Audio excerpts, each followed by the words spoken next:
আমার নানা রাহিমাহুল্লাহ তাআলা, না আমি যখন 18-19 বছর বয়স তখনই তিনি ইন্তেকাল করে দুনিয়া থেকে বিদায় হয়েছে। কিন্তু তার আগে নানার বাড়ি থেকে লেখাপড়া করেছি 10 বছর 11 বছর বয়সগুলিতে। তো সেই সময় উনি যখন গ্রামীণ জুলুম অত্যাচার হইতো, সীমা লঙ্ঘন হইতো, তখন ছেলেদেরকে সান্ত্বনা দিয়ে, মামাদেরকে সান্ত্বনা দিয়ে বলতেন যে ধৈর্যের অনেক গুণ, লোকে বলে ঢিলে। বুঝতে পারলেন না? মানে ধৈর্যের ফলাফল অনেক বেশি, অপরিসীম। কিন্তু লোকেরা যারা দেখবে যে আপনি মার খেয়েও ধৈর্য ধরে কিছুই বললেন না,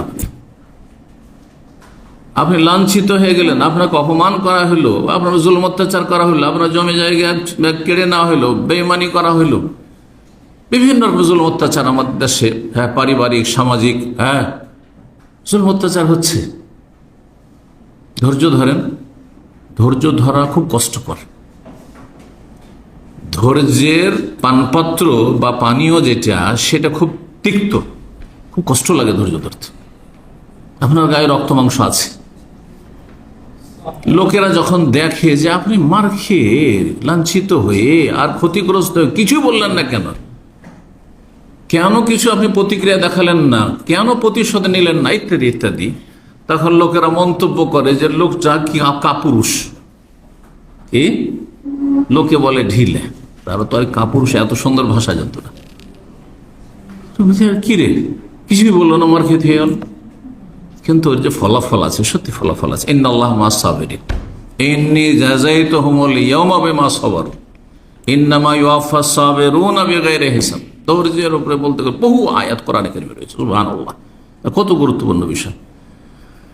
তো বলছিলাম লোভ সম্পর্কে।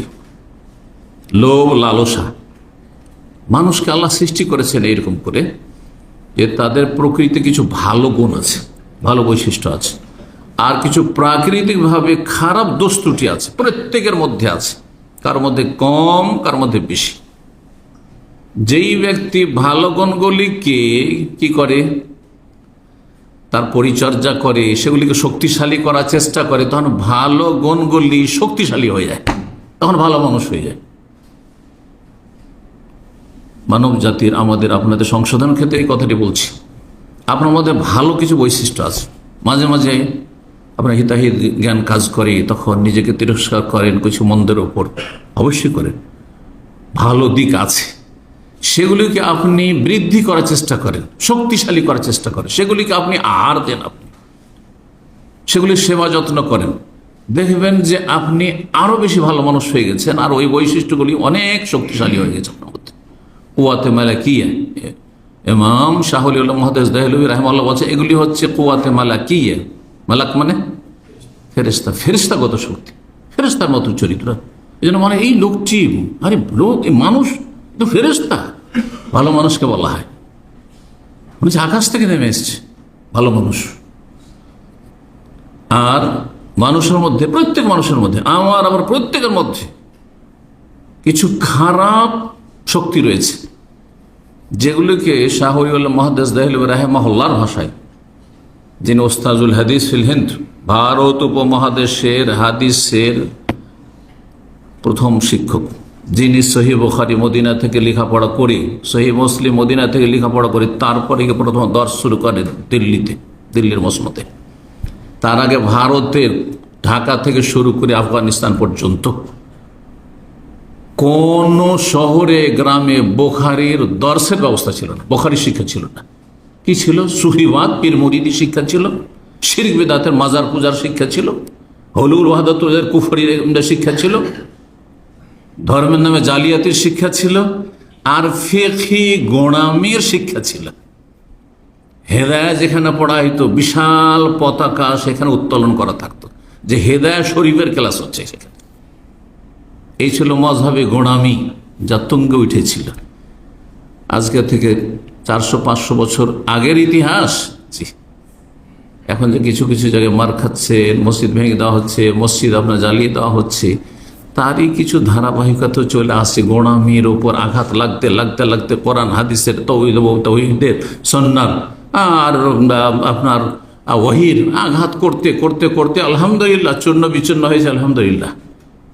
তারপরে কিছু জায়গায় থেকে গেছে, এখানে তারা এখনো শক্তিশালী আছে, সেই জাহিলিয়াতের যুগে এর দিকে তারা ফিরে যাচ্ছে, কিন্তু আল্লাহ তাদেরকে সফল করবেন না ইনশাআল্লাহ। জি, তো বলছিলাম আর বেশি দূরে না গিয়ে আসল বিষয়ের দিকে ফিরে আসি। লোভ লালসা, লোভ লালসা দুনিয়া আখেরাতকে ক্ষতিগ্রস্ত করে। এই ক্ষেত্রে প্রথম কোরআনে কারীমের আয়াতের আলোকে আলোচনা করব, তারপর রাসূলুল্লাহ সাল্লাল্লাহু আলাইহি ওয়াসাল্লামের হাদিসের আলোকে আলোচনা করব লোভ লালসা সম্পর্কে এবং তার ভয়াবহ পরিণাম সম্পর্কে। আর তারপরে আলোচনা করব সালাফে সালেহিনদের কিছু উক্তির মাধ্যমে বা আইম্মায়ে কেরামদের উক্তির মাধ্যমে ইনশাআল্লাহ তাআলা। এইভাবে আমরা আজকে এই আলোচনাটি শেষ করব, আল্লাহ যেন তৌফিক দান করেন। প্রথম আয়াত সূরা বাকারা আয়াত নম্বর 41।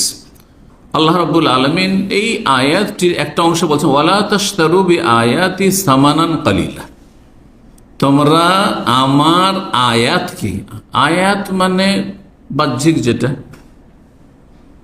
সেটা হচ্ছে কি আয়াত মানে কোরআনে কারিমার আয়াত, তাই না? কিন্তু ব্যাপক অর্থে আয়াত মানে বিধিবিধান, আয়াত মানে ইসলামের বিধিবিধান।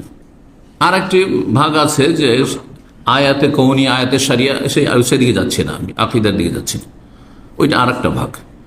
কিন্তু বল্লেগু আন্নি ওয়ালাউ আয়া, আমার পক্ষ থেকে একটি আয়াতও যদি জানা থেকে পৌঁছে দাও, মানে শুধু কোরআন আয়াত না, মানে হাদিস পৌঁছাবেন না, হ্যাঁ হাদিস পৌঁছাবেন না। তার মানে এখানে ইসলামের যদি একটি সুস্পষ্ট বিধান জানা থাকে, হুকুম জানা থাকে, পৌঁছে দাও, এটা হচ্ছে উদ্দেশ্য, হুকম মিন আহকামিশ শারআ। তো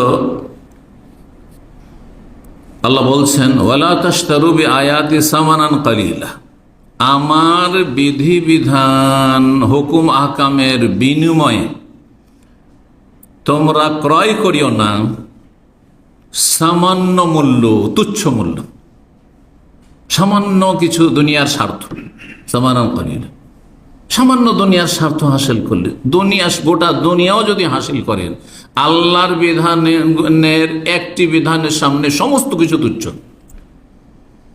এই জন্য রাসূলুল্লাহ সাল্লাল্লাহু আলাইহি ওয়াসাল্লামের হাদিসগুলি একটু চিন্তা করে দেখেন, যে ফজরের 2 রাকাত সুন্নাত, ফরজও না, আর 5 ওয়াক্ত সালাতের কথাও বলেননি নবী সাল্লাল্লাহু আলাইহি ওয়াসাল্লাম, বলেছেন রাকাতাল ফজরি খায়রুম মিনাদ দুনিয়া ওয়া মা ফিহা। ফজরের 2 রাকাত সুন্নাত, 2 রাকাত সুন্নাতেরই যদি এত ফজিলত আর মহত্ব থাকে, তাহলে ফরজের কত মহত্ব আছে। আর শুধু ফজরেই যদি এত ফজিলত থাকে, তো বাকি আরো 4 মিলে কত ফজিলত রয়েছে। তো একজন নামাজি মানুষের কাছে কত বিশাল সম্পদ রয়েছে, যা দুনিয়া, এইরকম বহু দুনিয়া মিলেও তার সামনে কিছুই না।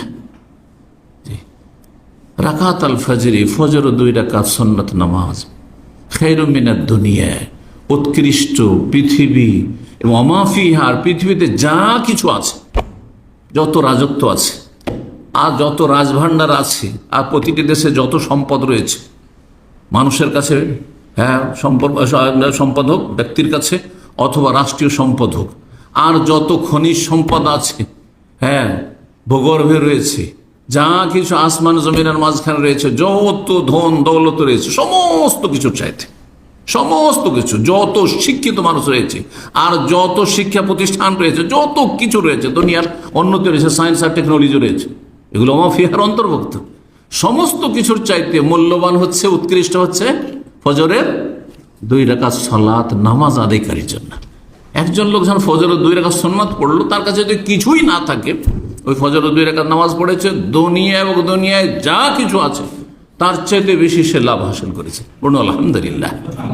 যাকে আল্লাহ তৌফিক দিয়েছেন, এইভাবে আল্লাহ তৌফিক দিয়ে থাকেন।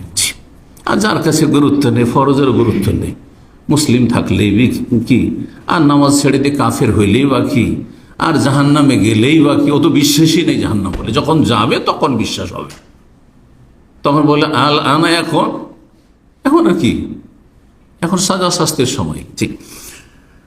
তো দুনিয়ার সামান্য মূল্য বা সামান্য কিছু হাসিলের জন্য আমার বিধিবিধানকে তোমরা কি করে দিও না, বিক্রি করে দিও না। এখানে তাশতারু মানে ক্রয় করা, বিক্রি করা। তোমরা আমার ওয়ালা তাশতারু বিআয়াতি, আমার বিধিবিধানের বিনিময়ে তোমরা দুনিয়ার তুচ্ছ কিছু ক্রয় করিও না। তার মানে দুনিয়া খরিদ করছেন, দুনিয়া হাসিল করছেন আপনি, আর দিনের কোন হুকুম আহকামকে আপনি নষ্ট করছেন। আজকে যারা দুনিয়ার ক্ষমতা যাওয়ার জন্য শিরক করে ফেলছে, শিরকের আস্থানায় গিয়ে ধর্ণা দিচ্ছে, রোজা আর পূজা সমান করে দিয়েছে যারা, তাদের উপরে আয়াত ফিট হয় নাকি বলো তো দেখি? যারা দুনিয়ার স্বার্থে হারাম খেয়ে জাহান্নামে যাচ্ছে, দুনিয়ার স্বার্থে লোভ লালসা সামলাতে না পেরে কত অপরাধে জড়িয়ে যাচ্ছে। অন্যের তো বেঈমানি করেছে, স্বার্থ হাসিল করতে গিয়ে যখন দেখলো যে এটা তো ঝুঁকিপূর্ণ, তখন যে সামনে এসেছে বাধা দেওয়ার জন্য তাকে সরিয়ে দিয়েছে, খুন করেছে। হ্যাঁ, চুরি ডাকাতি ছিনতাই জুলম অত্যাচার সমস্ত কিছু, খুন করা, সব কিছু করতে পারে। লোভ লালসা এমন একটি অপরাধ যা বহু অপরাধে মানুষকে জড়িয়ে দেয়। লোভ লালসার কারণে আজকে যতগুলি খুন হচ্ছে, আর যত জুলম অত্যাচার হচ্ছে, আর যত বেঈমানি আত্মসাৎ হচ্ছে, আর যত মানুষ টাকা পয়সা ধার নিয়ে দিচ্ছে না, উদাও হয়ে যাচ্ছে, হ্যাঁ, ইত্যাদি ইত্যাদি যা কিছু করছে, বিদেশে প্রবাস